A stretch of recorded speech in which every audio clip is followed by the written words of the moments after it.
ما يلفظ من قول إلا لديه رقيب عتيد. Tidak ada suatu kata yang diucapkannya, melainkan ada di sisinya malaikat pengawas yang selalu siap mencatat.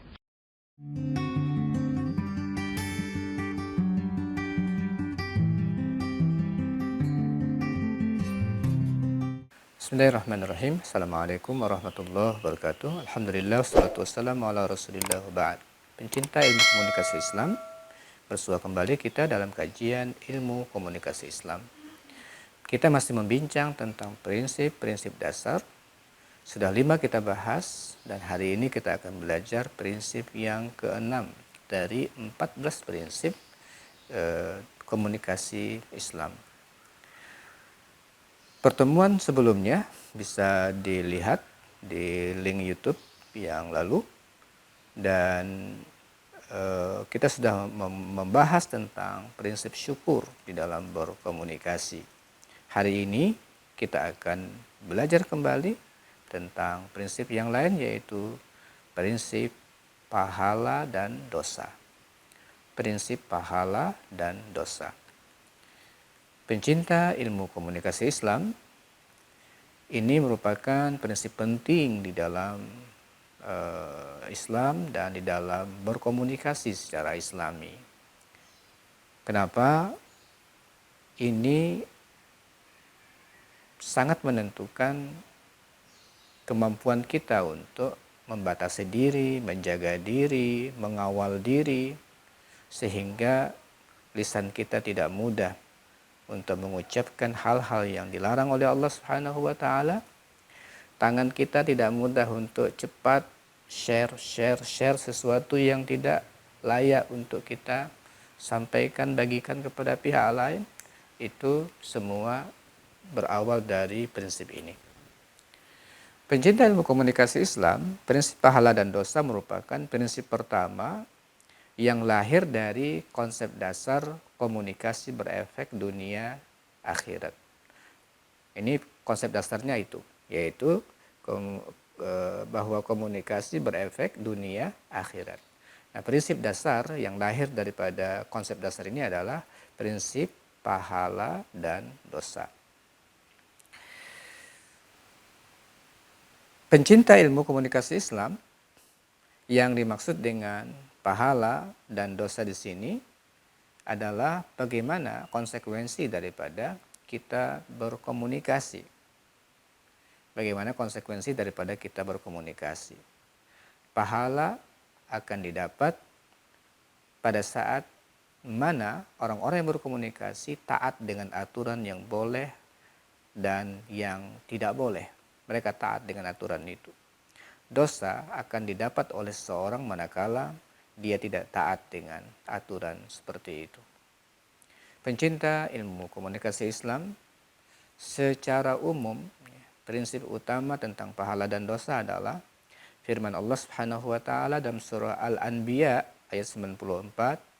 Allah berfirman, "Faman ya'mal minas solihati wa huwa mu'min fala kufrana li sa'ih wa inna lahu katibun."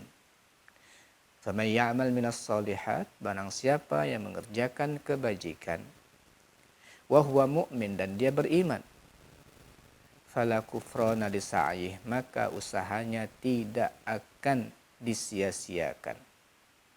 Wa inna lahu katibun, dan kami sungguh yang akan mencatat untuknya. Kemudian firman Allah dalam surah Az-Zalzalah ayat 7 sampai 8, "Faman ya'mal mithqala dzarratin khairan yarah, wa man ya'mal mithqala dzarratin syarran yarah." Barang siapa yang melakukan kebaikan sebesar zarrah sekalipun, Allah akan lihat, Allah melihat balasannya. Begitu juga dengan sebaliknya, kalau melakukan kejahatan juga akan tercatat. Jadi ini adalah prinsip utama di dalam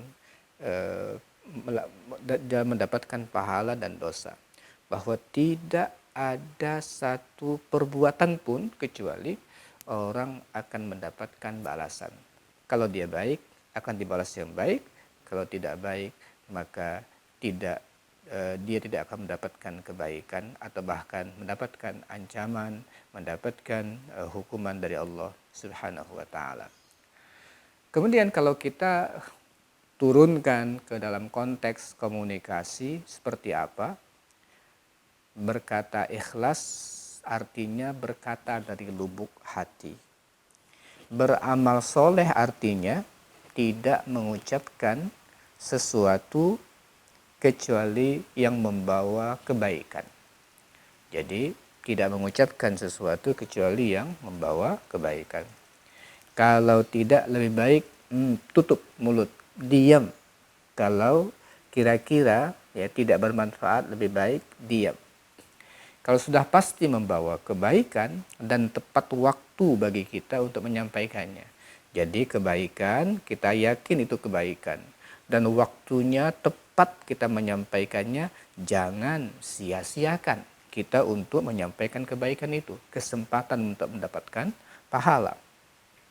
Nah, kalau sudah tahu bahwa suatu pesan tidak pantas, tidak layak diucapkan, tidak layak ditulis, tidak layak di-share, tahan diri untuk mengucapkan, tahan diri untuk menulis, tahan diri untuk men-share.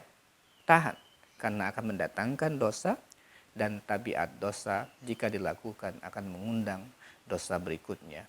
Oleh karena itulah kita perlu sekali untuk memegang prinsip pahala dan dosa ini. Pencinta ilmu komunikasi Islam, Rasulullah Shallallahu Alaihi Wasallam memberikan kepada kita semacam indikator dosa itu seperti apa dan kebaikan seperti apa. Dalam sebuah hadis yang diriwayatkan oleh Nawas bin Sam'an, Rasulullah bersabda, "Al-birru husnul khuluq, wal ismu ma haka fi nafsik, wa karihta an yattali alaihi nas." Hadis diriwayatkan oleh Imam Muslim. Albir, kebaikan itu tampak pada kebaikan akhlak. Sedangkan al-ism atau dosa adalah sesuatu yang mengganjal di hati dan kamu tidak suka dilihat oleh orang lain. Kalau sudah terasa, ini kok kayaknya nggak nyaman ya di hati ini, nggak pas gitu ya, tidak plong hati kita, kemudian perbuatan itu kita nggak suka dilihat oleh orang lain, pastikan itu ada masalah dengan pesan yang akan kita sampaikan. Tahan dan jangan dikeluarkan. Nah, kebaikan yang dilakukan oleh seseorang akan berbuah kebaikan. Ini prinsip pahala. Dan orang yang sering melakukan kebaikan akan tampak pada akhlaknya. Itu maksud dari hadis Rasulullah, al-birru husnul khuluq. Makin baik, makin banyak orang melakukan kebaikan-kebaikan, dan itu terakumulasi akan terwujud menjadi akhlak. Akan terwujud menjadi akhlak. Kebaikan terakumulasi, sering dia lakukan, maka akan menjadi akhlak. Oleh sebab itulah Rasul mengatakan al-birru husnul khuluq. Nah, kalau hati sudah tidak nyaman untuk mengucapkan sesuatu, kita tidak suka orang mengetahui perbuatan kita, pastikan itu dosa.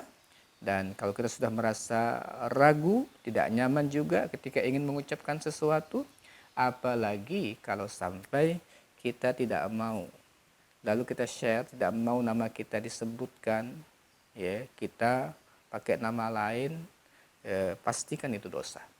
Dan urungkan niat untuk kita melakukannya. Pencinta ilmu komunikasi Islam, ada beberapa langkah yang perlu menjadi tips bagi kita untuk menjalankan prinsip ini. Langkah-langkah untuk mendapatkan pahala. Yang pertama, ikhlaskan niat sebelum berucap.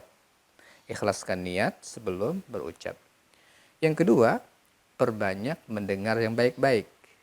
Yang ketiga, perbanyak melihat yang baik-baik. Yang keempat, latih diri untuk merenungkan dan memproduksi kebaikan dari apa yang kita dengar dan apa yang kita lihat.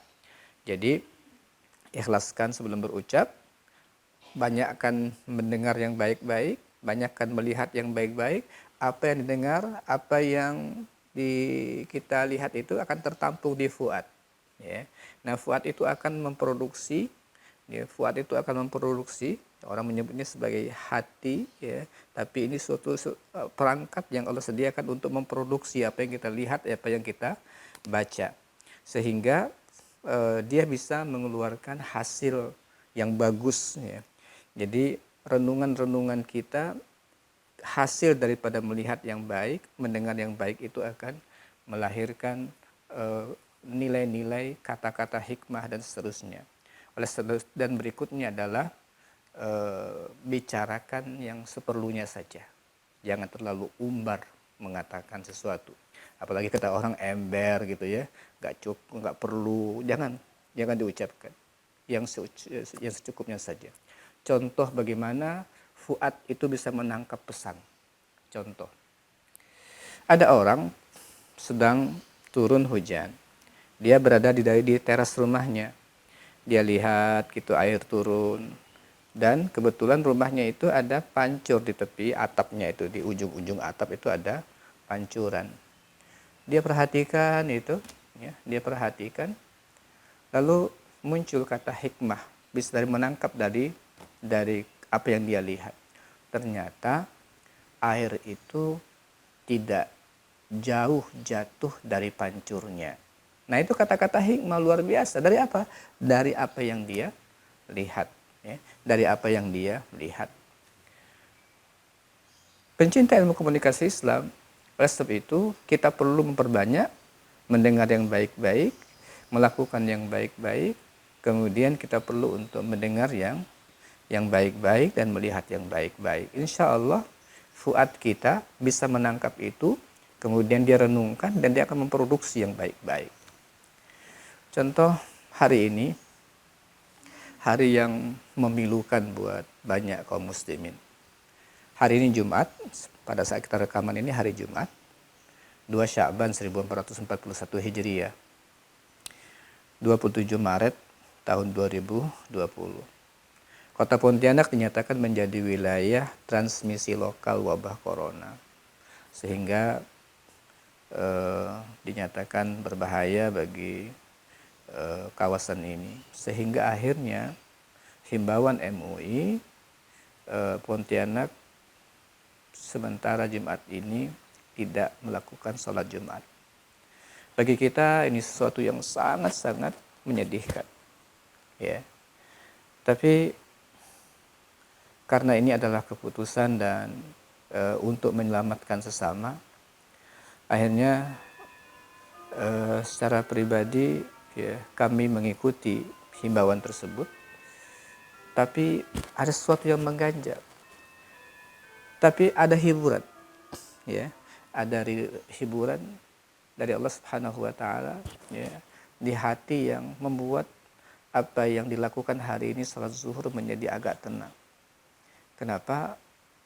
Sepanjang hidup memang tidak pernah meninggalkan salat Jumat. Sepanjang hidup. Hampir usia sekitar 50 tahun ini. Tapi ketika mendengar sebuah hadis, membaca hadis, dan sudah agak lama saya membaca hadis ini, Rasulullah bersabda, "Iza maridul abdu aw safar kutiba lahu misla ma kana ya'malu muqiman sahihan." Apabila seorang hamba sakit atau bepergian, maka akan dicatat untuknya seperti ketika dia beramal pada saat dia mukim dan atau pada saat dia dalam keadaan sehat. Artinya ketika ada kondisi yang uzur, tidak bisa melaksanakan sesuatu yang dia sudah rutinkan melakukannya sebelum kejadian uzur tersebut, maka tetap saja pahala kita melaksanakan sholat di rumah itu seperti kita melakukannya di masjid, bukan karena kita tidak mau, tetapi ada uzur yang menghalangi kita untuk melakukannya. Mudah-mudahan Allah mengampuni dan mudah-mudahan Allah menerima hal itu. Tapi ada renungan lain yang muncul. Nah, ini perlunya kita banyak mendengar, melihat, membaca, akan melahirkan renungan-renung. Yaitu, saya bayangkan kalau hari ini orang yang rajin sebelumnya beribadah di masjid, rutin dia sholat jamaah, sholat Jumat, mendapatkan pahala seperti yang dia lakukan sebelumnya, meskipun dia tidak sholat pada hari ini, tidak sholat berjamaah, tidak sholat Jumat pada hari ini.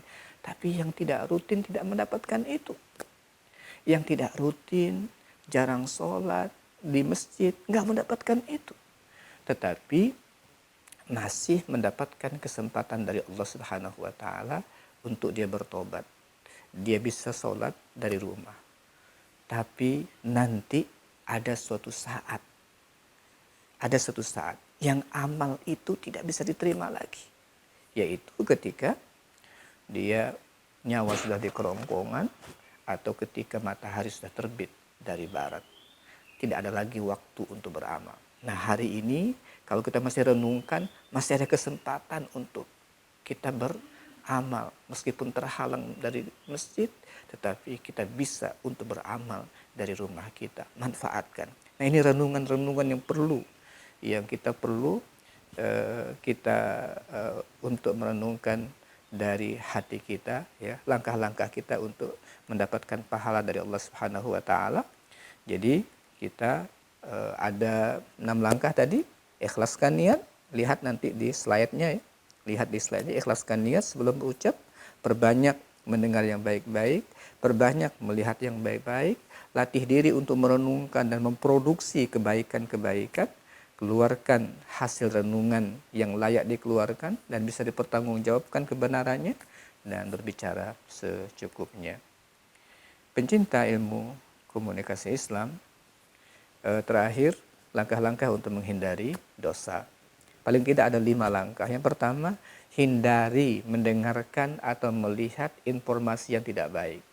Sekali lagi, ketika sudah masuk di hati kita, masuk di memori kita, apa yang kita lihat, apa yang kita dengar itu pasti masuk. Ya, kita bisa buktikan sudah sekian lama kita enggak mengingatnya lagi, tapi pernah kita lihat, pernah kita dengar, pernah kita alami. Itu sangat mudah memori memanggilnya kembali untuk mengingatnya, membuktikan bahwa memori lama itu tidak hilang. Oleh sebab itu jangan kita memasukkan dari mata, pendengaran, penglihatan, memori-memori yang tidak baik. Ini yang pertama, hindari mendengarkan atau melihat informasi yang tidak baik. Yang kedua, sadari bahaya mendengar dan melihat yang tidak baik. Sadari, itu bahaya sekali. Dia nggak bisa hilang. Susah, bahkan nggak bisa hilang. Mudah dipanggil kembali.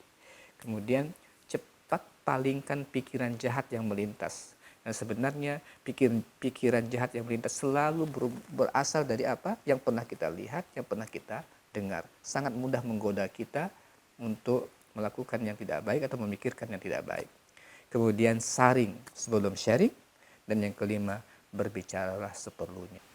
Pencinta ilmu komunikasi Islam, demikianlah prinsip yang keenam, prinsip pahala dan dosa dengan berbagai macam langkahnya sudah kita sampaikan. Mudah-mudahan bisa menjadi bahan renungan untuk kita terapkan dalam kehidupan sehari-hari, mengawal diri supaya tetap berkomunikasi dan tetap mendapatkan pahala dengan komunikasi kita, menghindarkan dosa dengan komunikasi kita. Aku qouli hadza wa astaghfirullah li wa lakum. Assalamualaikum warahmatullahi wabarakatuh.